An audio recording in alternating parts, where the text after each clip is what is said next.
25 years in education, including in the classroom, but also at leadership level, where I was known to be excellent with teachers who were coming off really bad experiences that eroded their confidence. And one of the big triggers that erodes teachers' confidence is a bad day in the classroom, specifically with behavior management. And I would often have teachers come into my office after such a bad day. We're talking about grown adults, tough individuals who look like nothing can faze them, reduced to tears, a shell of who they were before they went into the classroom that day. Not even able to tell me what went wrong, because that involves getting a sentence out, something in which they just struggle to do. And it's quite amazing that these grown adults so easily, so effectively have been dismantled by a group of 10-year-olds. It's almost like those 10-year-olds got together and beat them up because they look physically finished sometimes. And it really bothers me that there isn't a lot of resources out there that specifically tell teachers exactly what to do after a bad day in the classroom. How do they get over that stress? I liken it very much to a car crash, and we've all had bingles in the car. Imagine you've just smashed into another car, and it's partly been your fault, maybe not completely your fault, but partly been your fault. Recognize the amount of anguish. Thoughts like, this could have been worse. Thoughts like, how can I ever trust myself to be behind the wheel again? Can I ever drive again? How do I get the courage to ever get back in that car? How am I ever going to pay this off? And I think of teachers going through a behavior management situation very similarly to that. I see the same lack of confidence. How do I get back in the classroom? How do I look at those students in the same way ever again and feel like I can trust them to listen to me and respect me? It's a very big deal, and there's not a lot of resources out there to help teachers who have reached the absolute limit when it comes to their despair and their energy levels, and just giving them firstly the opportunity to learn how to deal with the pain of that experience, and then to strategize to manage the situation so that those incidents don't become a regular occurrence. That's what today's video is all about. So today I'm going to give you 5 strategies, and the 5 strategies are going to cover 2 main areas. Area number 1 is how to get over the shock of what you've just experienced, and area number 2 is how to strategize so that any issues that cause this behavior management problem can be rectified so that this doesn't become a recurring problem in your classroom. Strategy number 1 is don't punish yourself. Understand why it hurts. Beating yourself up achieves nothing. But also remember, it hurts this much because you care. You see, you care so much about what goes on in your classroom, and that pride of performance is your key to success. And it's a good reason as to why you should persevere through this. You see, if you walk out of a classroom and it's been a disaster and you feel completely numb, like you just don't care anymore, like you couldn't care less whether the lesson went well or didn't go well, you're just over it, that's probably a sign that you should consider a different profession. But if you were rattled and it really affected you internally, and you just felt completely upset and blindsided by it, and you just can't let it go, it's a great sign that you have pride of performance. And that means you should really continue to work on this and not give up on the dream of becoming an effective teacher day in, day out. So when a teacher has a very bad day, their body genuinely goes into a state of shock.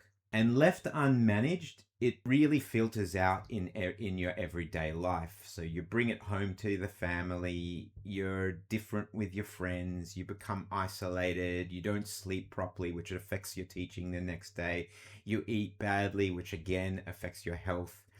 And so it's really important to nip it in the bud and really work on strategies to ensure that that stress level, that feeling of shock subsides over time.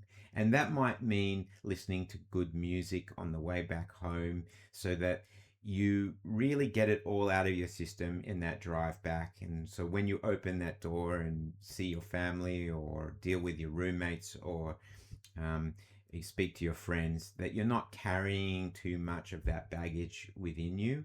Also, going to the gym is a really great thing, doing some physical activity, and just doing things you enjoy and love. It's very, very important to take some time out for yourself so that that shock subsides. Once that shock subsides, you can then look to the next strategy.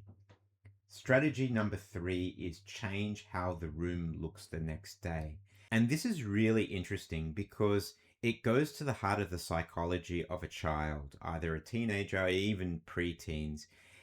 It's really interesting that they're very uncomplicated. And if you just do one minor change to the way that you teach, either change the desk formation, the shape of the desks, who sits at the desks, even just changing posters on your classroom wall, can enable a reset, because those students come in and they see the room is a bit different to the day before, and it's often all they need, and they don't need anything else to psychologically click into gear and differentiate today from the day before, from this lesson to the one that didn't work so well last lesson.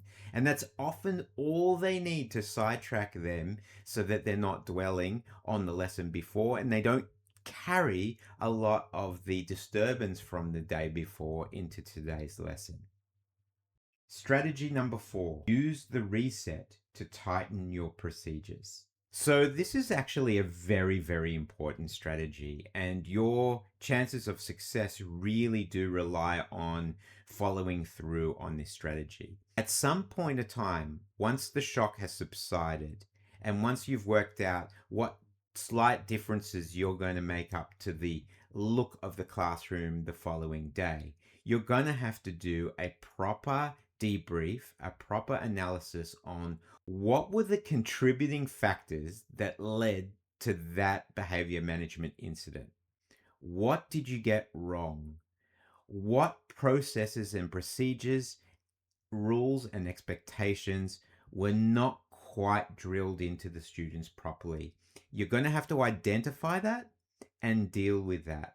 And to do that, you really need to work out, okay, what didn't work? And now I've got to strategize around that to make sure that whatever didn't work isn't going to be a recurring fixture in my classroom. And that leads us to the final strategy, strategy 5, win the first 5 minutes. The first 5 minutes of your classroom lesson is the most important 5 minutes of your lesson. And you've just got to get it right. And it involves less talk and more work, more action, more quiet, a simple, workable task that allows you to ease into the lesson. I can't recommend this enough. It's so important. I did a video on it, and it's also part of the Calm Method guide that I provide from my website, a free resource. And it really encourages all teachers to claim the first 5 minutes of their lesson and shows them exactly how to go about doing it. Now, there's something very important that I really want you to understand, and that is that whilst you haven't necessarily moved on at the end of a very bad day, your students almost certainly have. And I like to use this analogy to prove it. You see, I've watched my students at the end of lunch just leave their lunch scraps on the table, and I've come up to them and I've said to them, why don't you just pick up after yourself and put your lunch scraps away? And they'll say, well, there's actually cleaners that come straight after lunch and they're paid to do that job. And what I get out of that story is that that's exactly the way the students see us as teachers. You see, they don't really overly judge us for the good days and the bad days that we have in the classroom. They actually see that as part and parcel of the job. When we have a bad day, we think it's the worst thing in the world. We think we've eroded trust. We think all of our connection to those very students has been broken. Our students actually don't feel that way. They understand that teaching is about cleaning messes. And we are paid to have good days in the classroom, and we're also paid to have our bad days in the classroom. And it's just part and parcel of our profession. They don't dwell on it. They come in the next day ready for whatever you'll serve them up. And if it looks different and feels different and operates differently, they will act differently just the same. And I think that that's a very important message. And just like with a car accident, all the experts say the very best thing you can do is get right back into that car and drive the very next opportunity. I say the very same thing about teachers. Yes, you've had a terrible day. It's absolutely awful that you've experienced this. It's unacceptable on behalf of the students that they've made you feel this way and they've acted in a disrespectful way. But guess what?